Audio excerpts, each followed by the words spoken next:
माझ्या गेल्या 15-20 वर्षाच्या कारकिर्दीत शेकडो कपल्स आलेले. ठीक आहे, कपल्स नाही आले तर त्यांचे पालक आलेले काही वेळेला. कारण पालक कोणते येतात माहितीये का?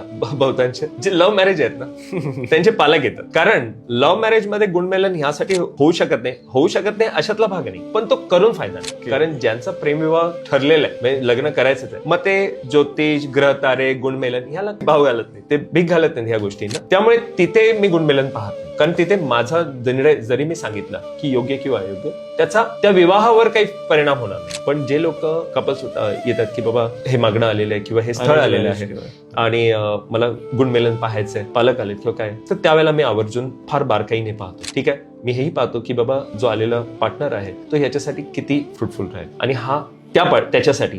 म्हणजे असं नाही की फक्त एकाच भलं व्हावं, दोघांचं सोबत कितपत कशा पद्धतीने, म्हणजे मानसिक दृष्ट्या प्लेजर आणि शारीरिक दृष्ट्या, सामाजिक दृष्ट्या आणि आर्थिक दृष्ट्या, ह्या चारही स्तरावर त्या दोघांची कम्पॅटिबिलिटी हॉरोस्कोप मध्ये किंवा कुंडलीमध्ये कशी आहे ही तपासून मी बारकाईने तपासून सांगत असतो. आणि आजपर्यंत एकही कपल लग्न झाल्यानंतर आलेलं नाही की आमचा डिव्होर्स होतोय, असं कधी झालं नाही. कारण ज्योतिषशास्त्रामध्ये माझं योगदान देण्याचं काम आहे. मला ज्योतिषशास्त्रातून स्वतःचं कल्याण करण्यापेक्षा ह्या विषयामध्ये आपलं योगदान देऊन लोकांचं कसं कल्याण होईल हा माझा कल जाद आहे.